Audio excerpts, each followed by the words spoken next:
Eh, lo pernah kepikiran gak sih? Kok bisa ya, produk yang harganya cuma 3 ribuan perak kayak mie instan itu bisa ngebangun kerajaan bisnis yang nilainya sampai triliunan rupiah? Rasanya kayak nggak masuk akal aja gitu. Kita ngeluarin recehan yang biasanya cuma buat bayar parkir, tapi di balik itu ada mesin uang raksasa yang nggak pernah berhenti muter. Ini tuh yang namanya paradoks harga murah, tapi skalanya masif banget. Di mana produsen nggak ngincer untung gede dari satu orang, tapi mereka ngincer recehan dari ratusan juta orang yang beli berkali-kali setiap harinya. Fenomena ini sebenarnya ngebuka mata kita.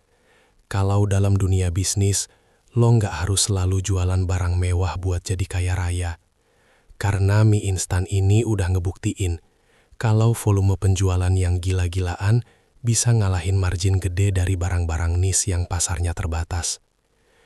Bayangin aja, hampir semua orang di Indonesia, dari anak kos yang lagi bokek sampai pejabat tinggi, pasti pernah makan mie instan. Dan ketergantungan kolektif inilah yang bikin bisnis ini jadi sangat stabil dan kebal sama krisis ekonomi, karena pasarnya emang selebar itu. Di sini ada logika yang namanya penny profit. Sebuah strategi yang mungkin kelihatan sepele, tapi sebenarnya jauh lebih mematikan daripada ngejar margin tinggi di pasar yang sempit. Lo bayangin aja, mendingan mana? Untung 1 juta dari satu barang, tapi lakunya sebulan sekali? Atau untung 100 perak, tapi lakunya 1 juta bungkus dalam sehari? Produsen mie instan itu benar-benar paham kalau mereka main di volume. Jadi mereka nggak masalah, margin per bungkusnya tipis banget. Asalkan produknya bisa terus-terusan muter di pasar tanpa henti. Ini tuh strategi yang sangat agresif. Karena dengan harga yang super murah, mereka bisa bikin penghalang buat kompetitor baru yang mau masuk. Soalnya kompetitor itu bakal kesulitan banget buat nyamain efisiensi biaya produksi yang udah mereka bangun selama puluhan tahun. Jadi, meskipun kelihatannya cuma recehan, kalau dikalikan sama populasi kita yang ratusan juta jiwa, recehan itu berubah jadi aliran dana segar yang gak pernah kering. Bikin mereka punya daya tawar yang luar biasa gede di mata supplier maupun distributor di seluruh pelosok negeri. Terus, lo harus sadar kalau mie instan di negara kita itu bukan cuma sekedar makanan pengganjal perut doang, tapi udah jadi komoditas politik dan indikator daya beli masyarakat kelas bawah yang sangat sensitif.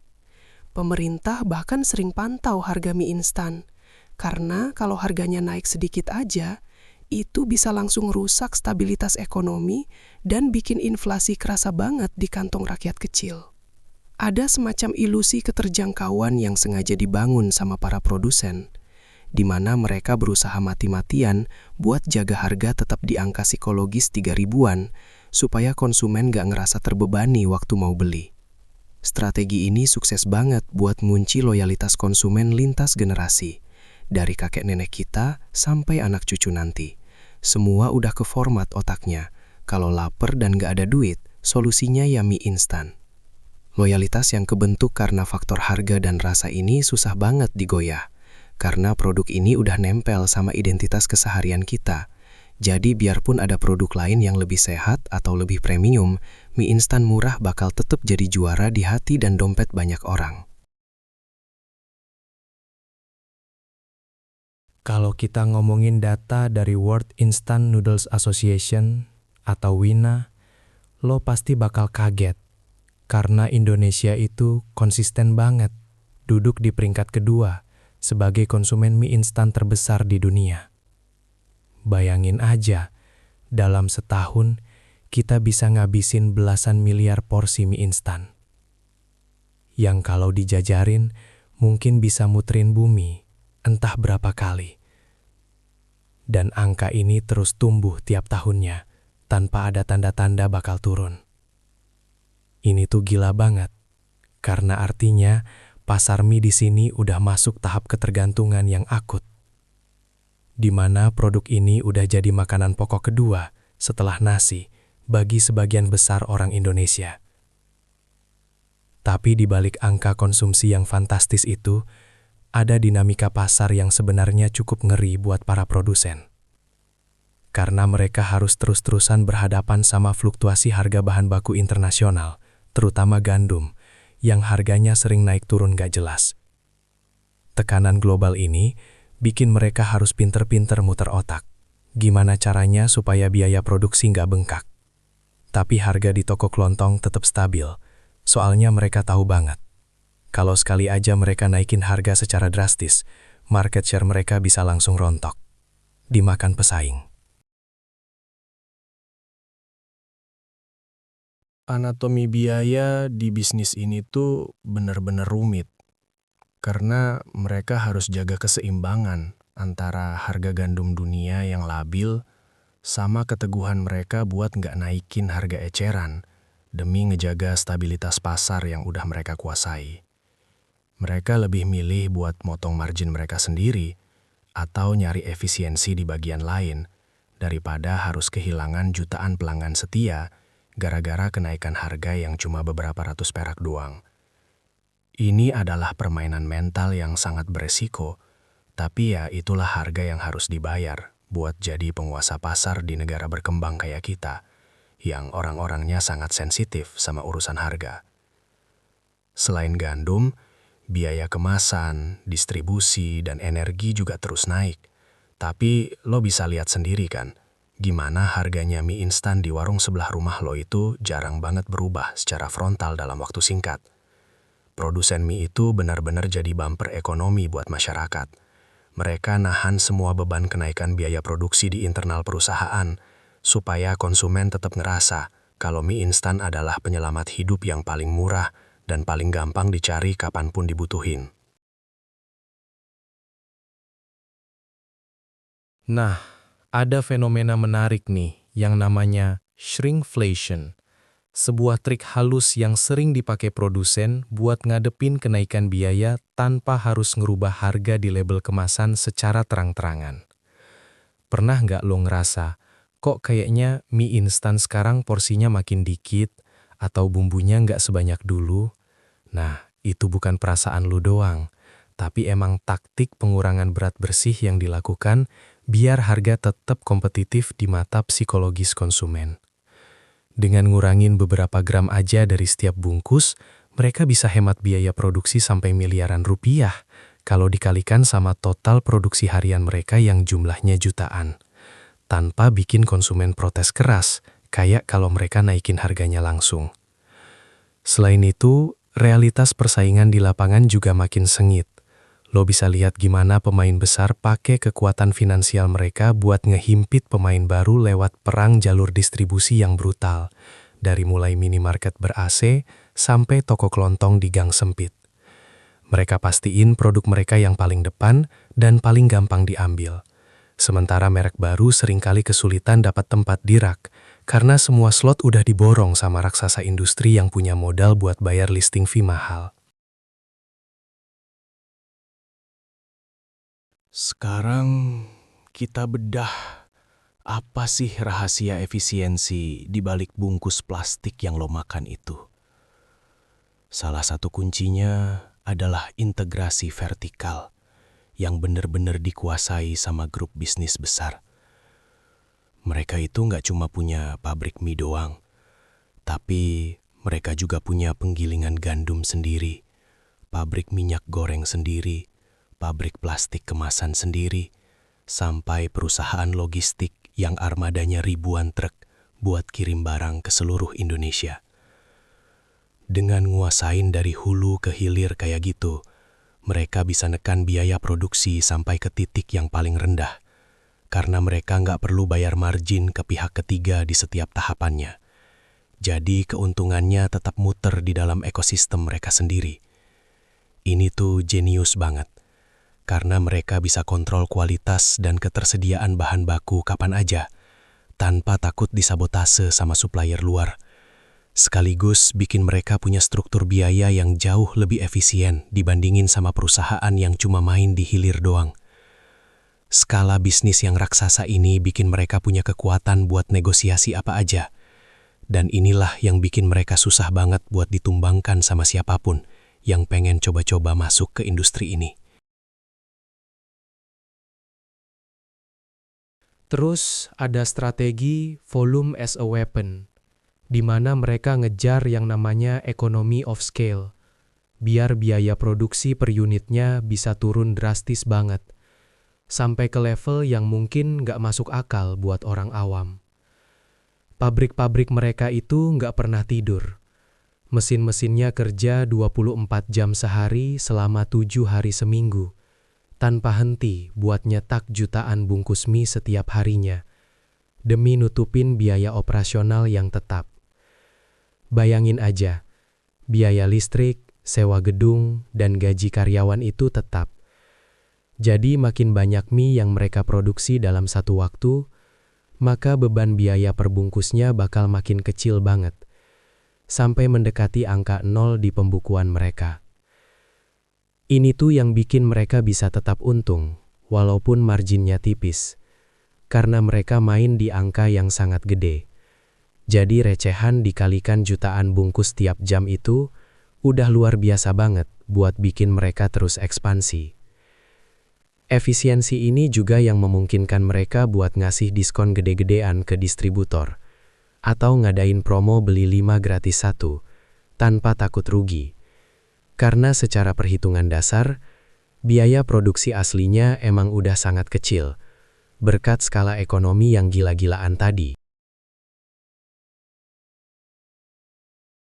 Selain masalah teknis produksi, mereka juga mainin psikologi low ticket item yang tujuannya buat ngehapus semua hambatan transaksi di otak konsumen. Jadi lo nggak perlu mikir 2 kali buat beli mie instan berkali-kali. Harga yang cuma 3.000 itu masuk ke kategori pengeluaran yang nggak berasa. Beda kalau lo mau beli baju atau sepatu yang harus nimbang-nimbang dulu mana yang paling murah tapi bagus. Dengan harga semurah itu, mie instan jadi produk impulse buy atau barang yang dibeli tanpa rencana. Yang penting stok di rumah aman buat jaga-jaga kalau lapar tengah malam melanda. Ditambah lagi, penggunaan otomasi mutakhir di pabrik-pabrik mereka itu gila banget. Mereka benar-benar meminimalisir intervensi tangan manusia buat nekan variabel cost dan pastinya buat ngejaga konsistensi rasa di setiap jutaan bungkus yang keluar dari lini produksi. Robot-robot dan mesin otomatis itu nggak pernah capek, nggak pernah minta naik gaji, dan tingkat kesalahannya kecil banget. Jadi mereka bisa pastiin setiap bungkus mie yang lo buka di Jakarta rasanya bakal sama persis sama yang lo buka di pelosok Papua. Dan standar kualitas yang stabil inilah yang bikin kepercayaan konsumen tetap terjaga selama puluhan tahun. Pelajaran bisnis yang bisa diambil buat para pelaku UMKM dari industri mie ini adalah pentingnya ngebangun efisiensi operasional. Sebelum lo mutusin buat nekat bertarung di pasar dengan harga murah yang berdarah-darah. Jangan cuma lihat harga murahnya doang, terus lo ikut-ikutan banting harga tanpa punya perhitungan yang matang soal biaya produksi dan jalur distribusi yang kuat. Karena itu sama aja kayak bunuh diri pelan-pelan. Lo harus belajar gimana cara ngelola setiap rupiah yang keluar biar efektif. Karena di pasar yang harganya sensitif, efisiensi adalah nyawa utama yang bakal nentuin lo bisa bertahan atau enggak pas ada guncangan ekonomi. Strategi main di volume itu emang menggiurkan, tapi butuh napas yang panjang dan sistem yang udah solid banget, supaya nggak boncos di tengah jalan gara-gara salah hitung biaya variabel yang seringkali nggak kelihatan di awal. Jadi, buat lo yang baru mulai bisnis, pastiin lo kuasai dulu detail paling kecil dari proses produksi lo. Cari celah di mana lo bisa hemat biaya tanpa ngurangin kualitas. karena disitulah sebenarnya letak margin keuntungan yang sesungguhnya bakal lo dapetin nanti. Selain soal efisiensi, kekuatan branding juga punya peran yang gede banget buat ngerubah persepsi dari sekadar makanan murah jadi makanan pemberi solusi, terutama di saat-saat darurat atau momen tanggal tua yang horor buat banyak orang. Iklan-iklan mie instan itu jarang banget jualan soal gizi, tapi lebih sering jualan soal kehangatan, kebersamaan, dan gimana rasanya yang nikmat bisa ngebangkitin mood lo pas lagi capek atau kantong lagi tipis. Mereka berhasil nyiptain keterikatan emosional, di mana makan mie instan itu bukan lagi dianggap menyedihkan karena nggak punya duit, tapi malah jadi momen yang dirayain dan dinikmati sama banyak orang dari berbagai kalangan. Nggak cuma itu, mereka juga pinter banget ngelakuin diversifikasi ekosistem dengan gunain produk mie sebagai bridgehead atau pintu masuk buat jualan produk lain yang marginnya lebih tinggi, kayak bumbu sachet, kecap, atau saus sambal. Jadi pas lo beli mie-nya yang murah, secara nggak sadar lo juga udah keikat buat beli pelengkapnya, yang sebenarnya punya margin keuntungan jauh lebih gurih buat mereka.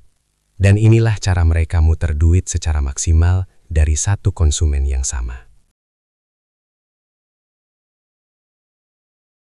Intinya sih, dalam dunia bisnis mie instan yang keras ini, pemenangnya bukan selalu mereka yang punya produk paling mahal atau paling premium dengan bahan-bahan organik yang harganya selangit, tapi mereka yang paling efisien dan paling mudah ditemuin sama konsumen di mana aja.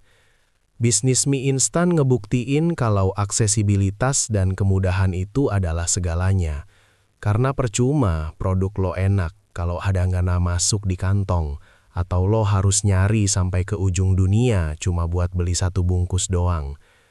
Keberhasilan mereka ngebangun imperium triliunan rupiah dari recehan 3 ribuan itu adalah buah dari konsistensi, integrasi yang kuat, dan pemahaman yang mendalam soal psikologi masyarakat yang pengen serba cepat, murah, dan enak. Jadi kalau lo mau sukses di bisnis apapun, belajarlah gimana cara nyiptain nilai yang bisa diakses sama banyak orang. Terus bangun sistem yang bisa jalan secara otomatis buat ngejaga kualitas dan ketersediaan barang lo setiap saat. Ingat, yang paling penting itu bukan cuma seberapa gede untung lo per transaksi, tapi seberapa sering orang mau balik lagi buat beli produk lo tanpa perlu mikir panjang. Karena loyalitas massal itulah yang bakal jadi pondasi bisnis lo biar tahan lama dan makin besar seiring berjalannya waktu.